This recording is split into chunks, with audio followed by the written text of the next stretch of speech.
श्रीराम शुकासारिखे पूर्ण वैराग्याचे वसिष्ठा परिज्ञान योगेश्वराचे कवी वाल्मिका सारिखा मान्य ऐसा नमस्कार माझा सद्गुरु रामदासा जय जय रघुवीर समर्थ. सार्थ श्री दासबोध दशक 6 समास 2. ब्रह्मपावन निरूपण. सद्गुरुपाशी ब्रह्मविद्या अभ्यासावयाची असते. सद्गुरु शिष्याला प्रथम शाश्वत काय व अशाश्वत काय याचा निवाडा करायला शिकवतात. नंतर शाश्वत जे ब्रह्म त्याचे अनुसंधान ठेवण्याच्या कलेचा अभ्यास करून घेतात. साररूप ब्रह्म सर्व दृष्ट सृष्टीला व्यापून राहते. दृश्य सृष्टी पंचमहाभूतांपासून बनलेली आहे. तिचे नाम आणि रूप सारखे पालटते, परंतु ब्रह्म मात्र अचल व आढळ राहते. आपण इंद्रियांच्या कक्षेत वावरतो, त्यामुळे इंद्रियांना जे दिसते ते आपल्याला खरे वाटते, पण हा अज्ञानातून जन्म पावलेला भ्रम आहे. तो बाजूस सारून सूक्ष्म ब्रह्म कसे पाहावे ही विद्या सद्गुरू आपल्याला शिकवतात. खरे म्हणजे सूक्ष्म, अदृश्य, अतींद्रिय व अविनाशी सद्वस्तू पाहण्याचे सामर्थ्य आपल्या अंगी आणणे हे सगळ्या परमार्थ साधनांचे वर्म आहे. जी सद्वस्तू विश्वात व्यापून आहे तीच आत्मरूपाने आपल्या अंतर्यामी वास करते. आपले शरीर पंचमहाभूतांचे गाठोडे आहेत.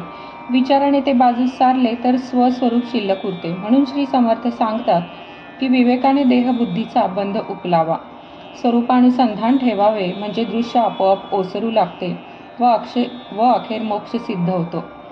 याचा सारांश असा आहे की प्रथम अध्यात्मश्रवण, नंतर सद्गुरु वचन पालन, मग सद्गुरु चरणी शरणागती आणि अखेर त्यांच्या कृपेने स्वरूपानुभव असा हा परमार्थ साधन मार्ग आहे. या मार्गाने जाऊन आत्मसाक्षात्कार झाल्यावर देह प्रारब्धावर टाकावा व स्वानंदात जगावे. परमार्थामध्ये उपदेश म्हणजे ब्रह्मज्ञानाचा मार्ग दाखविणे, इतर गोष्टी सांगणे हा उपदेश नव्हे. जो उपदेश आचरला तर सायुज्य मुक्ती प्राप्त होते त्याची लक्षणे ऐकावी. या बाबतीत अनेक मतमतांतराचे ज्ञान मुळीच उपयोगी पडत नाही. धान्य काढून टाकलेले नुसते भूस जसे खाता येत नाही, तसे ज्या उपदेशात ब्रह्मज्ञान नाही त्यात काही अर्थ नाही असे समजावे.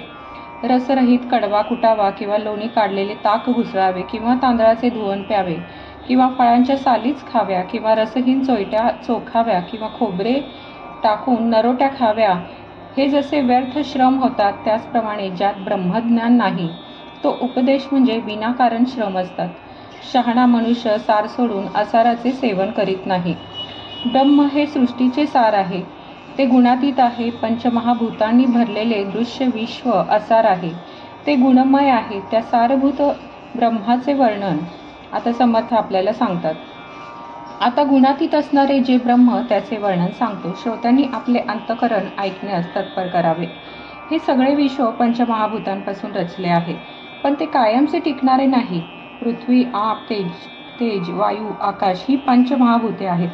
सारखा बदल होत राहणे हा विश्वाचा मूळ स्वभाव आहे. हे विश्व निर्माण होण्याच्या आधी आणि ते निर्वाण पावल्यानंतर शेवटी गुणातीत ब्रह्म जसेच्या तसेच असते. हीच खरी शाश्वतपणाची खूण आहे. पंचमहाभूतांपासून झालेले जे इतर सर्व काही आहे ते नाशवंत समजावे. विश्व आले आणि गेले तरी जिच्यामध्ये यत्किंचितही फरक पडत नाही तीच सद्वस्तू होय. गुणातीत ब्रह्म तसे आहे. नुसत्या साध्या मानवी दृष्टीने विश्वाकडे पाहिले तर ते भूत आहे असे आढळते. भूत शब्दाला 2 अर्थ आहेत. भूत म्हणजे झालेले आणि भूत म्हणजे पिशाच्च. पहिल्या अर्थाप्रमाणे जे झालेले आहे ते बदलते, म्हणून त्यास देव म्हणता येत नाही. दुसऱ्या अर्थाप्रमाणे जे पिशाच्च आहे त्यास देव म्हणता येत नाही. भूत म्हणून हाक मारली तर माणसाला सुद्धा वाईट वाटते. मग जो एवढा थोर आहे की ज्यांचा महिमा ब्रह्मादिकांना कळत नाही आणि जो एवढे जगत निर्माण करतो त्या परमात्म्याला भूत म्हणणे म्हणजे अगदीच कसे तरी वाटते. या जगाचा नियंता ईश्वर पंचमहाभूतांसारखा आहे असे म्हणणे फारच सदोष आहे. असे समजणे अगदी चूक आहे.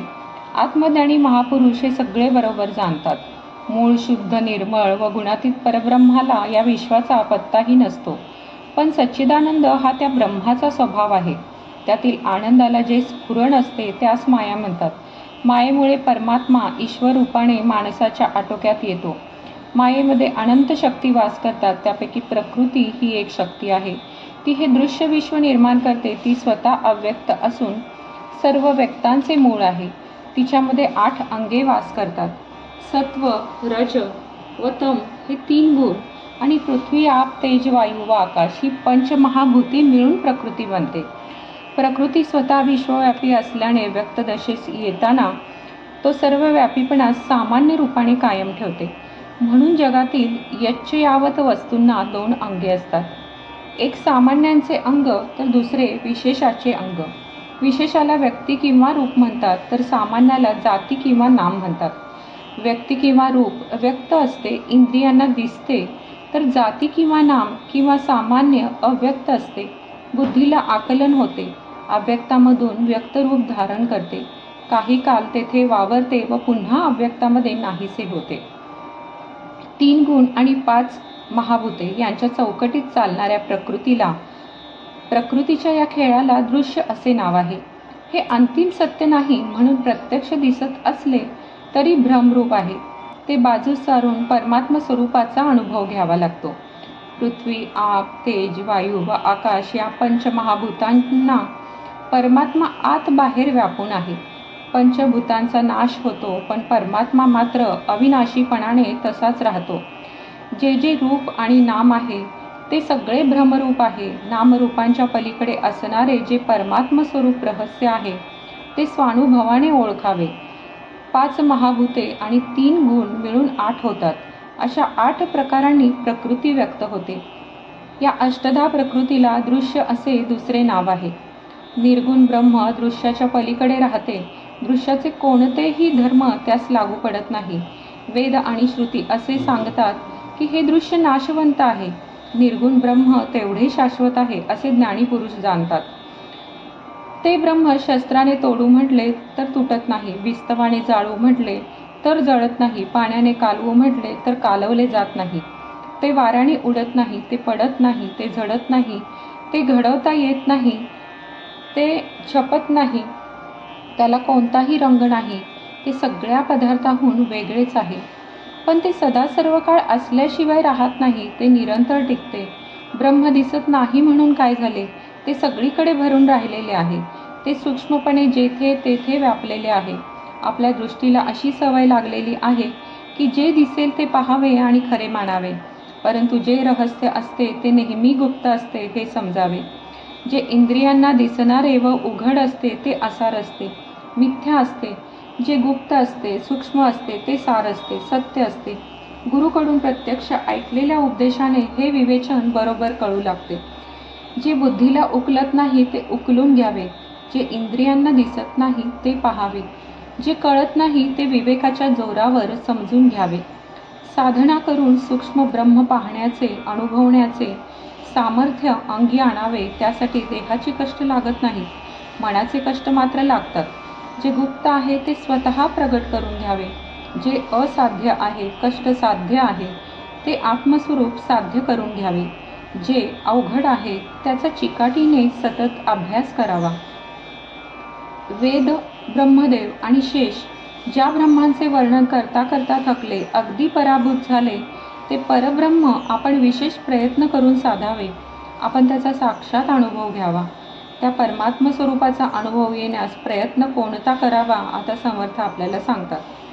पण ते परब्रह्म कसे अनुभवावे असे विचाराल तर त्याचे स्वाभाविक साधन सांगतो. अध्यात्म श्रवणाने ते परब्रह्म प्राप्त करून घ्यावे. ते पृथ्वी नव्हे की आप नव्हे की तेज नव्हे की वायू नव्हे की कोणत्या एका रंगाचे नाही. ते व्यक्त नाही, इंद्रियांना दिसणारे नाही. ते अव्यक्त आहे, अतींद्रिय आहे. जे व्यक्त आहे त्याला देव म्हणावे असा वरवर पाहणाऱ्या अज्ञानी लोकांचा स्वभाव आहे. म्हणून सामान्य जनतेला जितके गाव तितके देव असतात. अशा रीतीने खरा देव कोण हे कळल्यावर मग खरा मी कोण याचा शोध करावा. अशा प्रकारे खरा देव कोणता आहे निश्चितपणे कळले की देव निर्गुण आहे असा प्रत्यक्ष अनुभव आला म्हणजे आपण आपल्या अंतर्यामी स्वतःचा शोध करावा. माझे शरीर असे आपण म्हणतो याचा खरा अर्थ मी देहाहून वेगळाच आहे. माझे मन अशी जाणीव आपल्याला असते याचा खरा अर्थ मी मनही नव्हे. आपल्या देहाचा विचार केला तर देह हा पंचभूतांचा विस्तार आहे, आणखी काही नाही असेच दिसून येईल. एका भूतामध्ये दुसरे भूत विलीन करीत गेले तर सर्व भूते नाहीशी होऊन अखेर साररूप अविनाशी आत्मा तेवढा उरतो. देहबुद्धीचा मी कोठे राहतो हे शोधू लागले तर त्याला स्थानच नाही असे आढळते. मग त्याला पाहण्याचे काही कारण उरत नाही.